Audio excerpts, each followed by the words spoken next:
Thanks for joining us inside the Dancer's Studio, where we bring listeners like you closer to the creative process.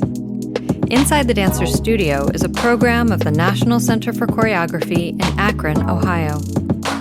This podcast was recorded as an ongoing documentation practice with NCCAkron visiting artists in 2024 and 2025. In this conversation, NCCAkron's Executive Artistic Director, Christy Bolingbroke, enters the studio with 6 unique artistic voices representing a span of 3 generations. Dianne McIntyre, based in Cleveland, Ohio. Byrd and Nia-Amina Minor, based in Seattle, Washington. And Donna Uchizono, Tiffany Rea-Fisher, and Kristel Baldoz, based in New York City. Mary Petroski, project manager of the Creative Aging Institute at the Akron Art Museum, also joins the conversation.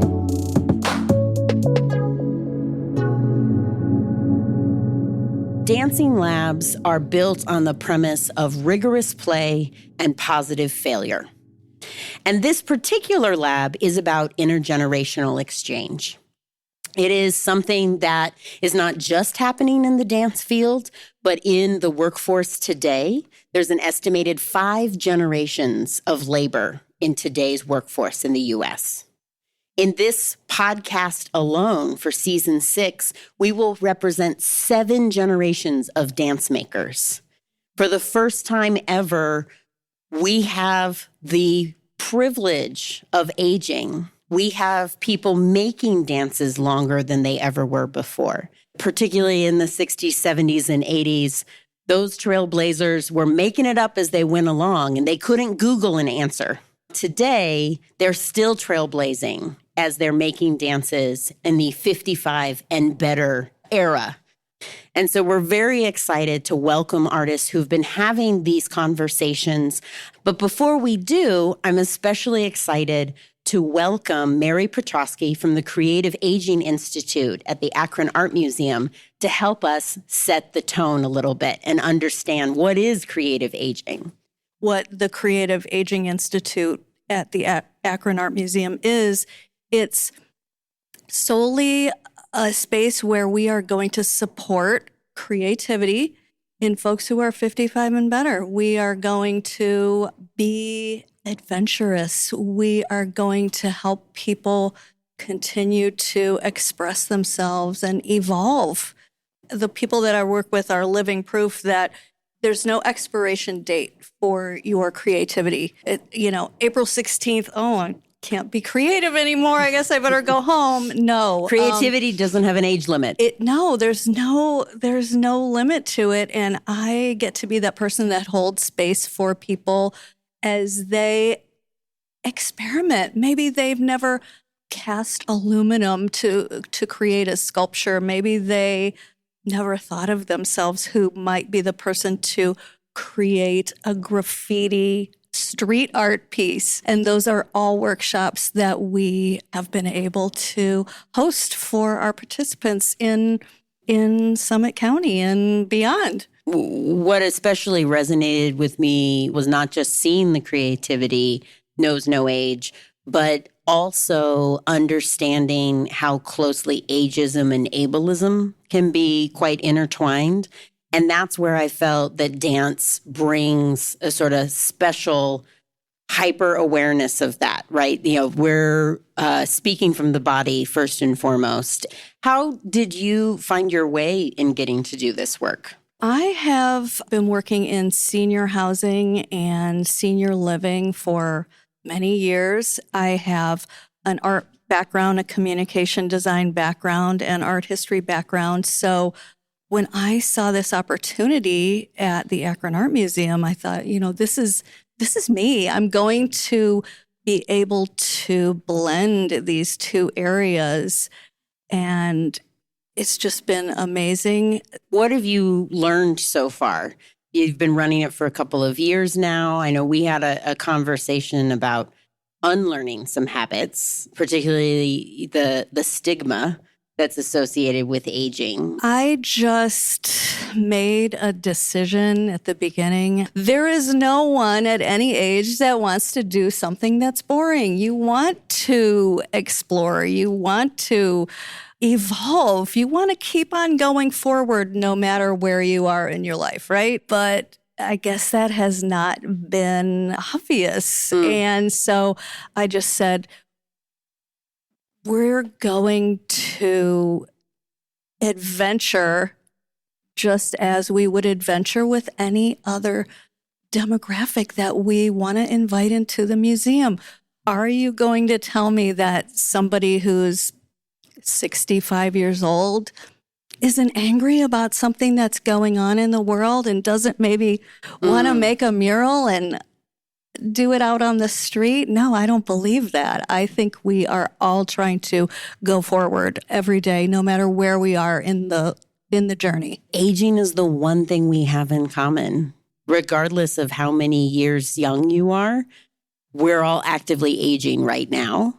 The reframe that you're talking about is like, oh, we have to change what the front is and change our assumptions about why people would want to engage or to step up. And I appreciate the reminder that it's a constant evolution or becoming, and we're going to get to hear from more artists who have continued to evolve. I love when we get to bring so many artists together. In each partner, there's a 55 and better, and then we worked with each of them to identify who would they be interested to speak with.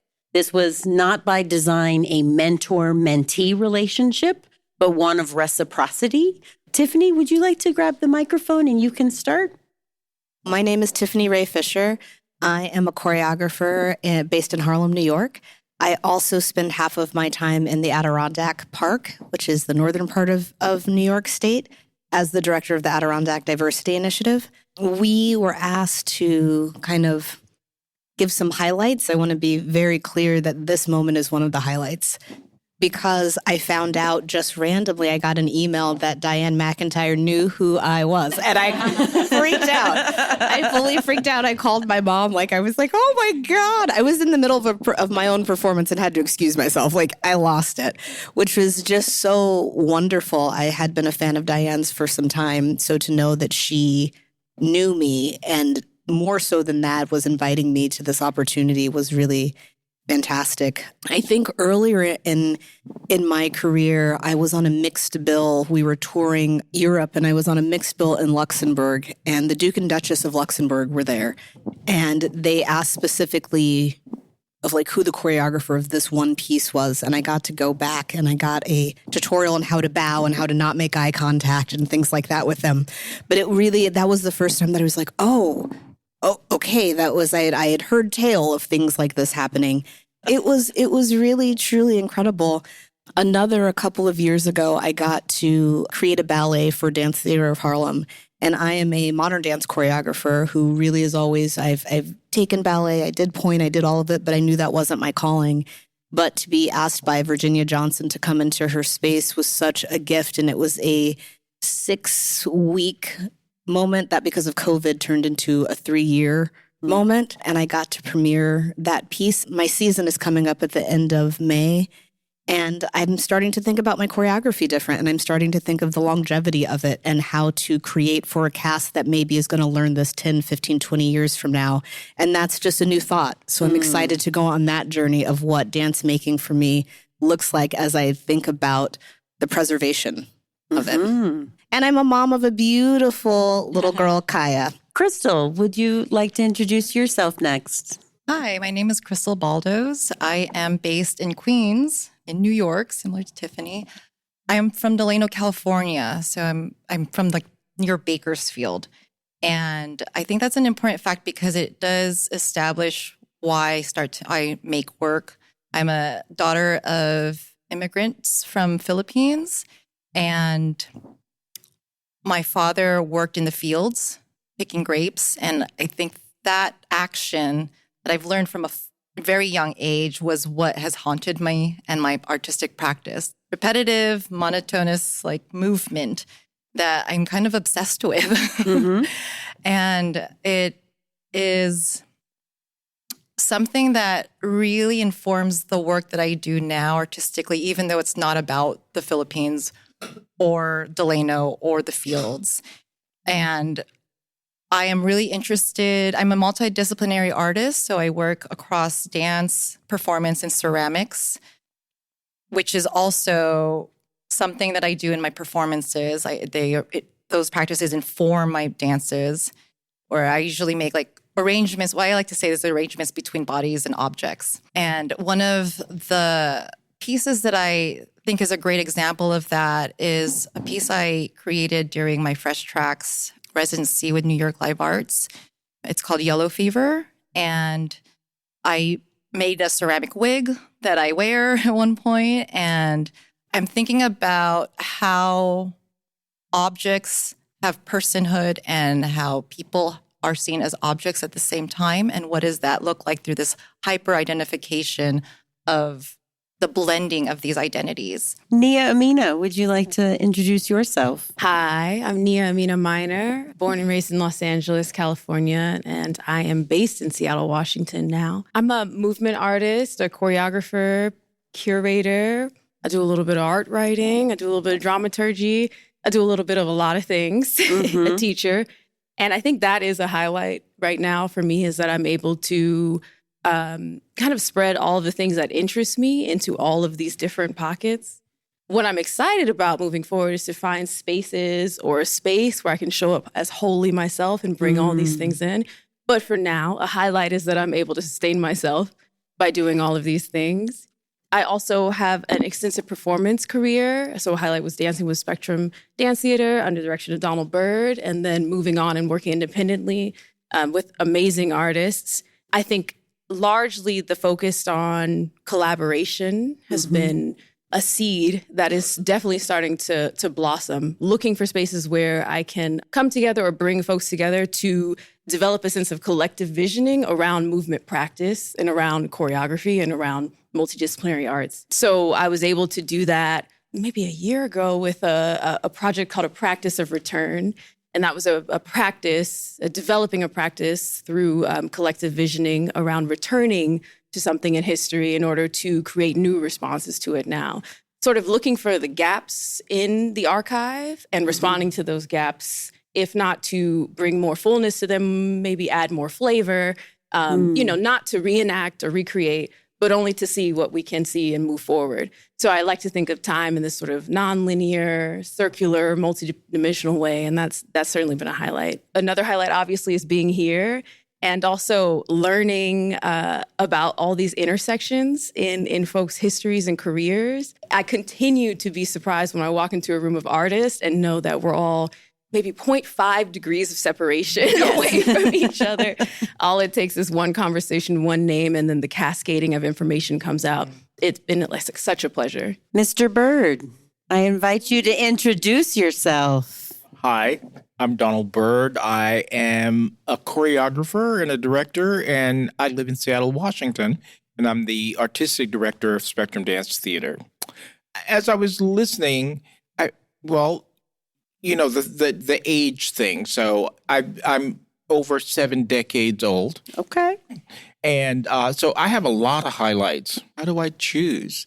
I mean, I could say I'd choose not to choose because it's all been really wonderful in some ways. It's been also tragic, and even those are highlights as well. I think maybe what I'm after is that the highlight is actually happens on a daily basis, that how present I am to my life on a daily basis. So at any moment, that's the highlight. So it's kind of like what people would ask me in the past, what's your favorite dance? And it would always, what's the favorite dance you ever choreographed? It's always whatever I'm doing at the moment, that's my favorite. So it's kind of like that with the highlights. I would say that the highlight is wherever I am whatever is happening in my life that day that has my attention, that's the highlight. Can we also take a public moment? We happen to be recording this the day after you were named a Guggenheim Fellow. How about a round of applause? I'm just going to say, we didn't get to give you your flowers yet. Thank you. Yes.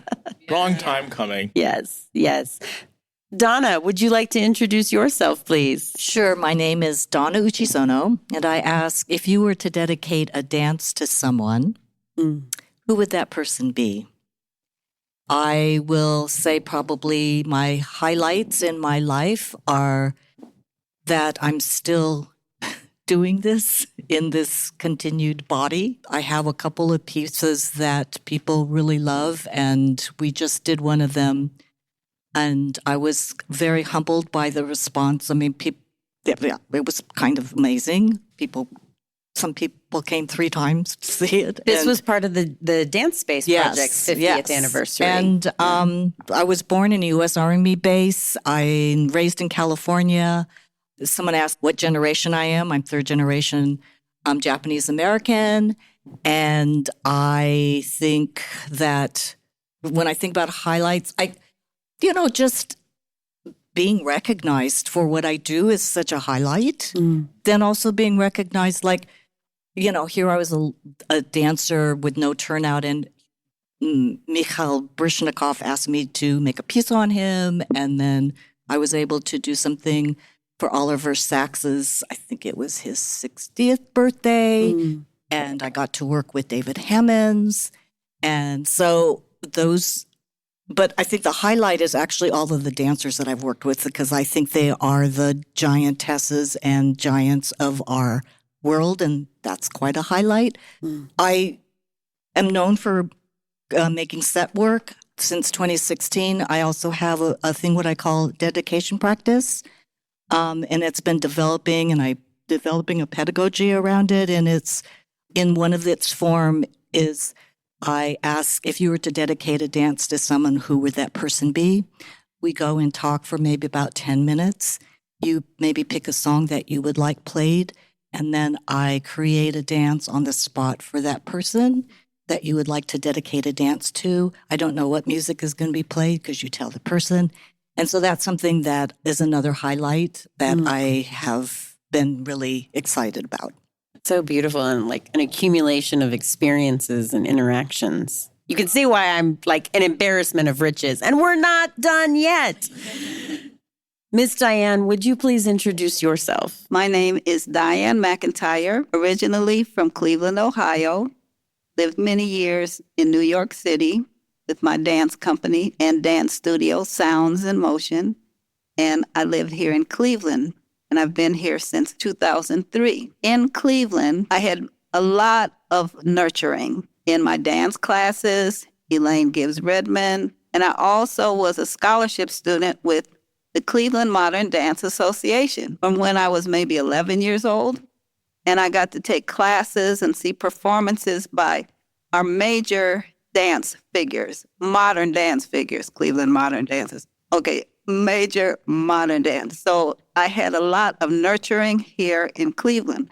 I was choreographing from age 7, then I choreographed in high school, and then in the university is when I found out if I had a gift for choreography when I went to Ohio State, and they pushed me as a choreographer when I was at school. So then I moved to New York just really to get some more experience in dancing and watching choreography, but then I stayed there.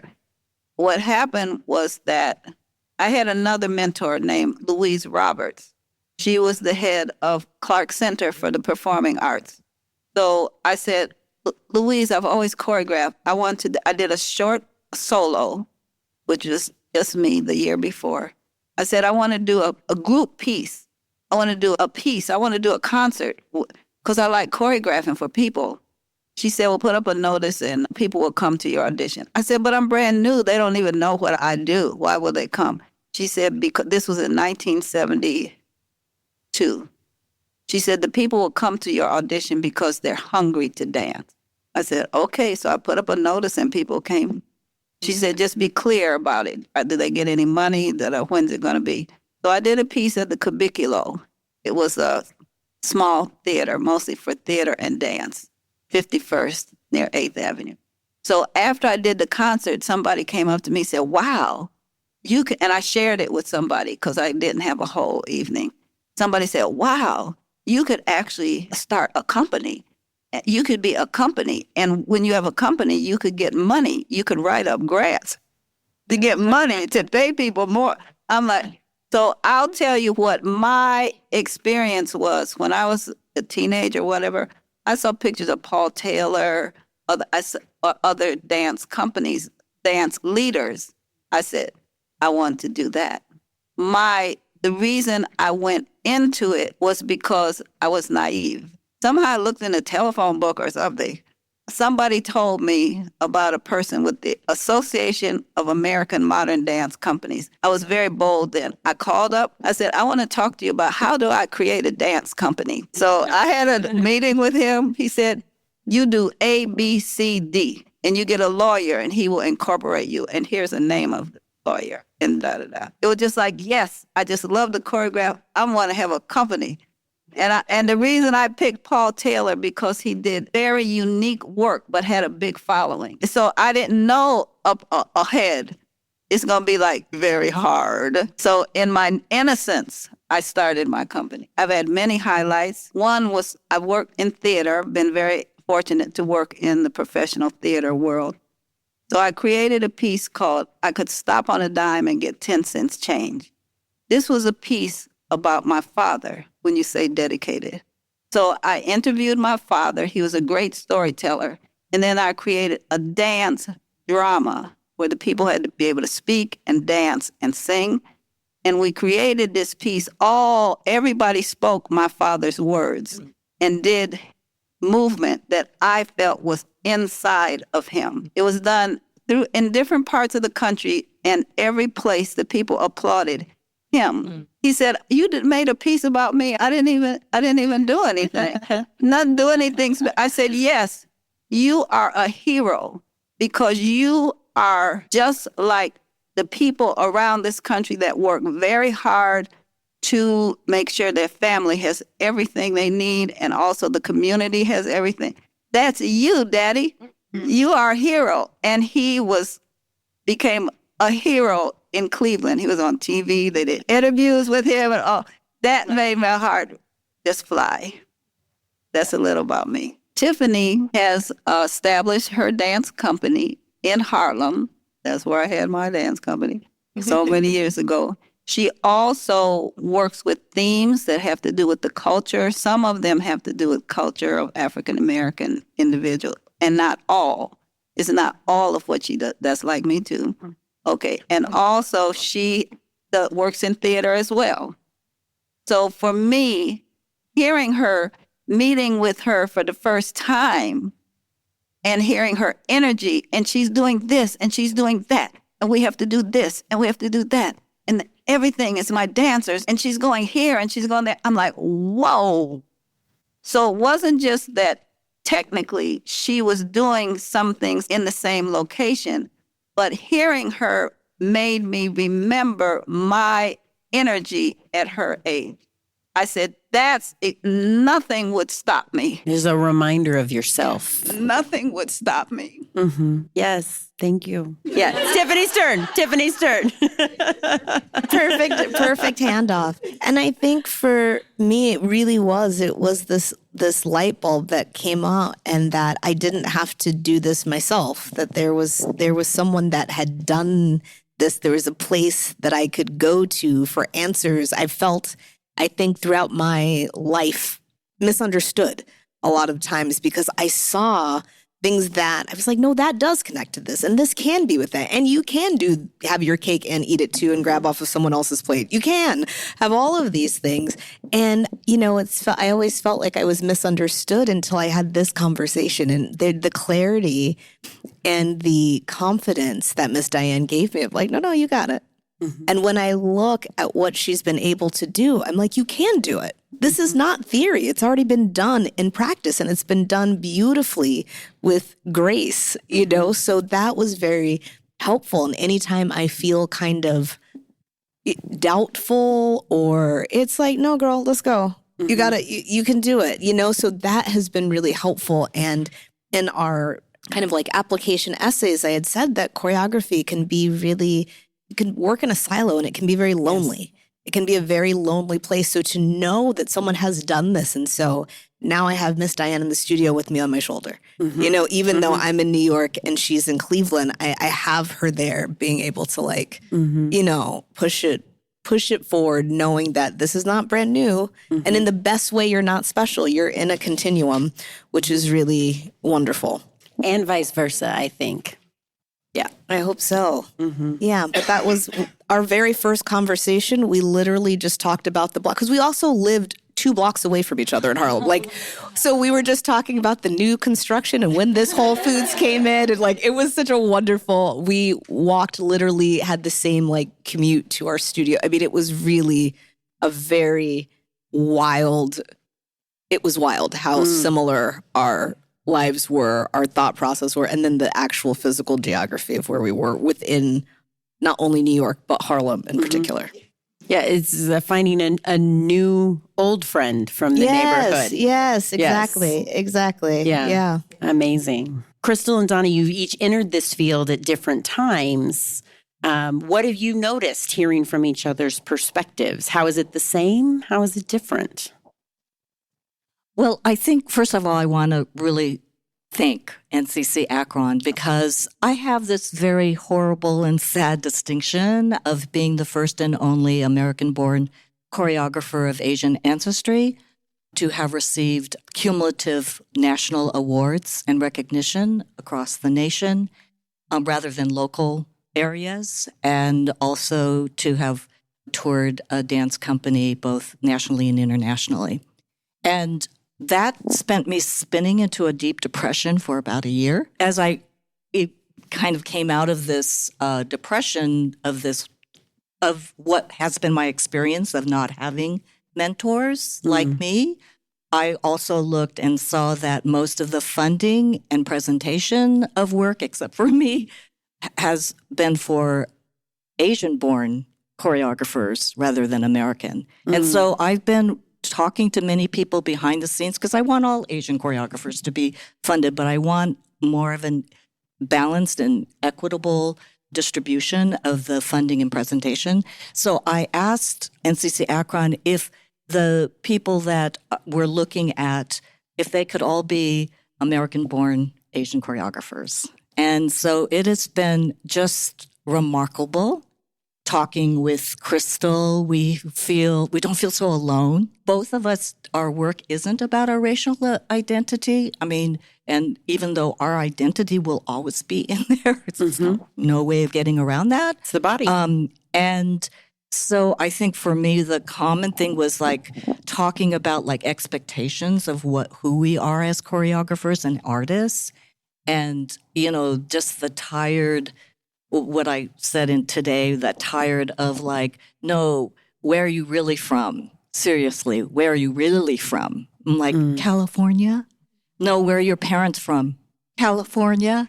So that idea of like the perpetual foreigner and in your own country. And so that was something that we talked about a lot. I feel like with talking to Donna, it's funny because we started at a different time, but there's so many similarities in a way. Like Donna mentioning that there are no mentors for her to lead her choreographic, artistic career. And in some ways, like I kind of felt that until I talked to Donna. So thank you so much for letting me have this opportunity to be in conversation with Donna. And it was really refreshing because I didn't feel alone. I think it's sad that I still feel this way after, if Donna felt that way and then I still feel that way, but knowing that we're still kind of in this together and we're still figuring things out together is really, really refreshing. And also as my practice has integrated visual work, I try really hard to keep it separated, but somehow they come together and it's a drag because I have to carry a lot of things with me. And I was like, I just want to go into a space and dance. And I can't do that because this material is calling me. But the fact that Donna has a background, is a performance artist, has this really rich knowledge around visual art, is something also uncannily amazing to be paired with her. In some ways, I was like, oh, wow. Like every time we talk, I'm just like, oh my goodness, like, thank you so much for also knowing about this or feeling this way. And I think to the point where Donna says this idea of the foreigner, I think this is the perpetual thing that we have in common that we're feeling similarly, is that it's the identity of the Asian American is a sort of sense of abjection, this casting off. So it's, as much as we try really hard, this has been part of our conversations, to work hard to do the work that we do, there is this insistent foreigner perspective or abjection that is tied to the Asian American identity. You're constantly evolving and becoming, but it sounds like there are still some factors that never change, and yet you might have different tools or different perspective to weather them.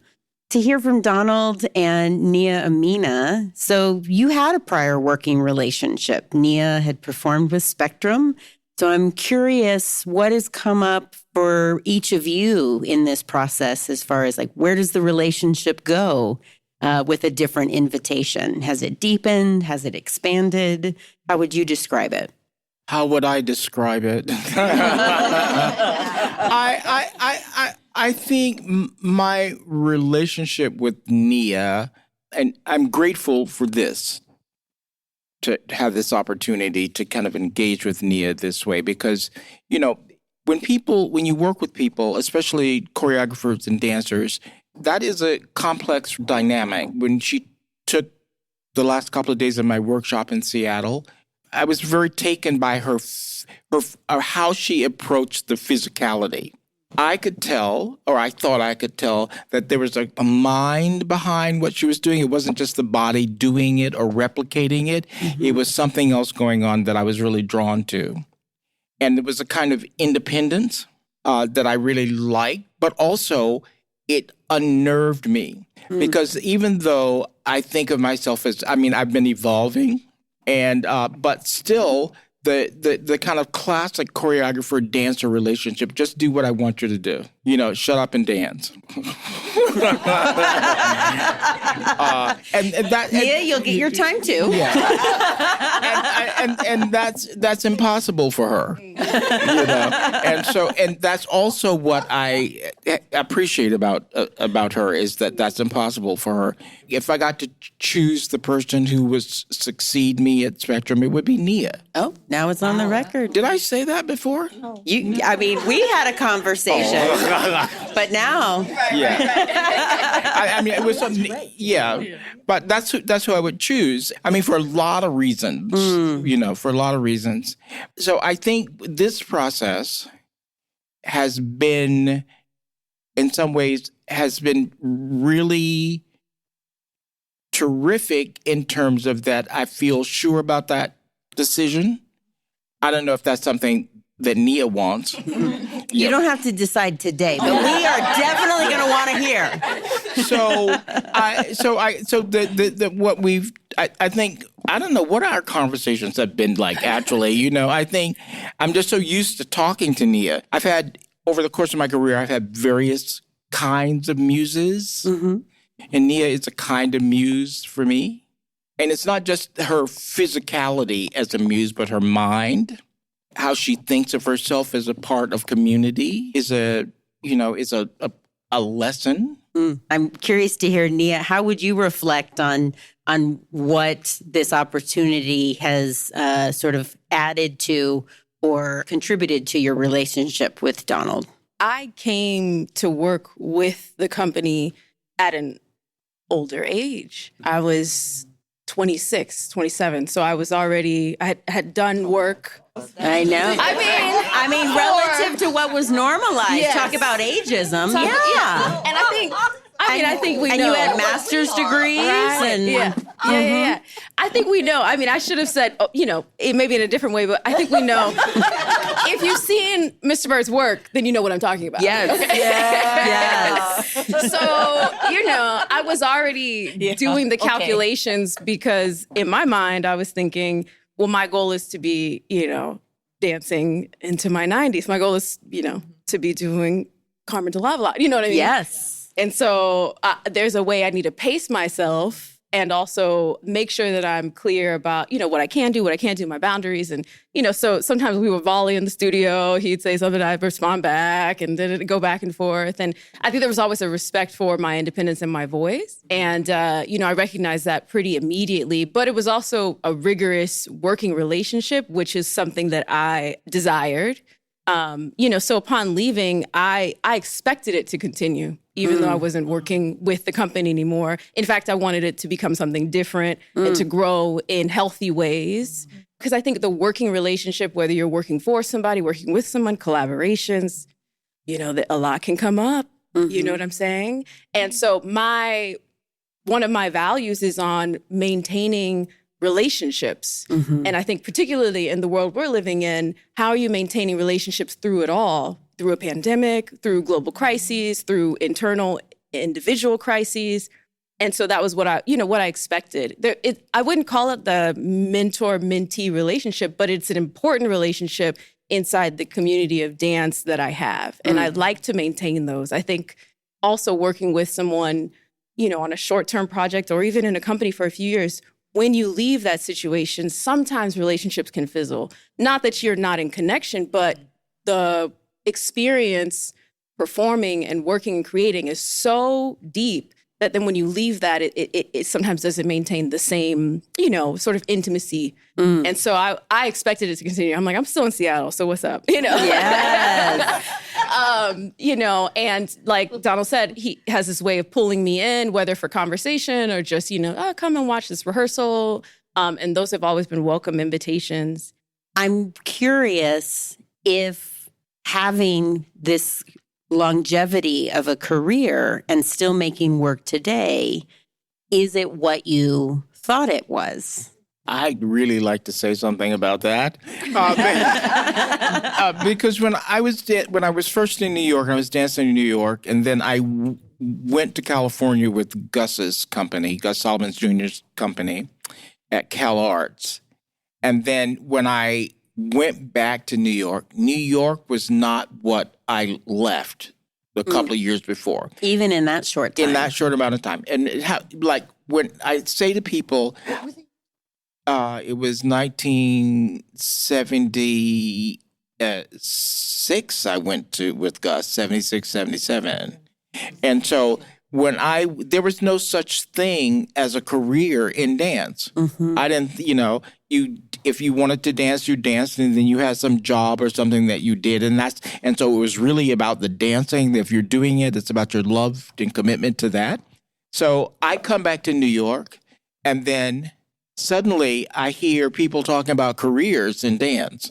What do you mean a career in dance? And then there's the Next Wave Festival. And then, and it's just, and it was just the world had changed. I would imagine if schools even do this anymore and they have a career day, like how many dancers or choreographers are being invited to career day as a way forward? I appreciate the pushback on the question, because then to expand it, then we also have a generation of artists present in this lab who maybe have entered the field in the last 2 or 3 decades.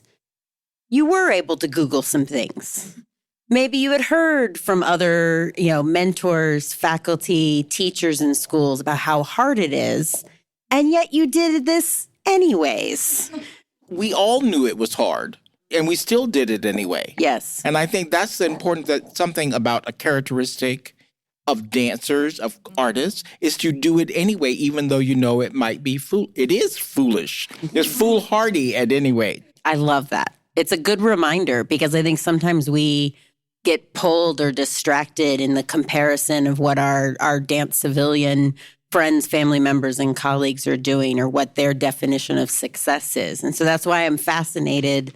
This, what is the goal, and how do you sort of reconcile that? So I liked the challenge. In my bio, I describe myself as a positive disruptor. And I think disruption, it feels the same. You don't know until you're on the other side of it, whether it's negative or positive or neutral. But I liked the idea. It was like something this beautiful, it can't be all bad. And what I was getting was like, you're never going to afford this. You're never going to, all of this negativity.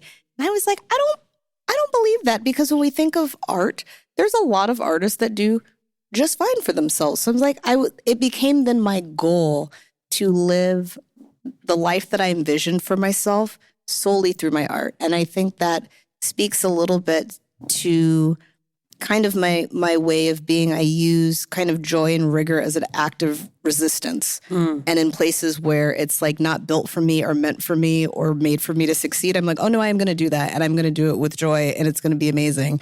Like, and that's always kind of been my outlook on life. So I loved the challenge of something so difficult, so unlikely to happen. But I'm like, but it happened for them.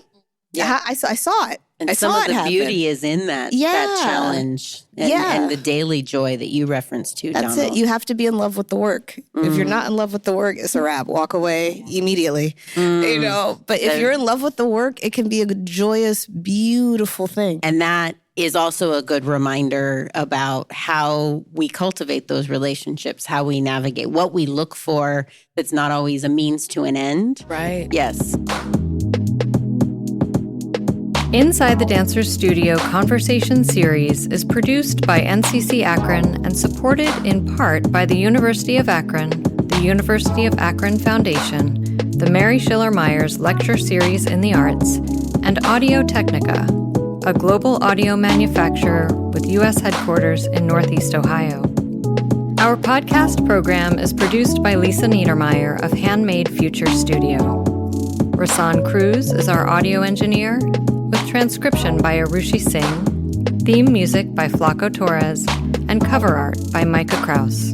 Special thanks to Laura Alicott, Sarah Durham, Christy Welter, Nikisha Moore-Dunson, and Dante Fields. To learn more about NCCAkron, please visit us online at nccakron.org and follow us on Instagram or Facebook at NCCAkron. We hope you enjoyed this episode, and we encourage you to subscribe on your favorite podcast streaming platform by searching for Inside the Dancers Studio. Thanks for listening, and stay curious.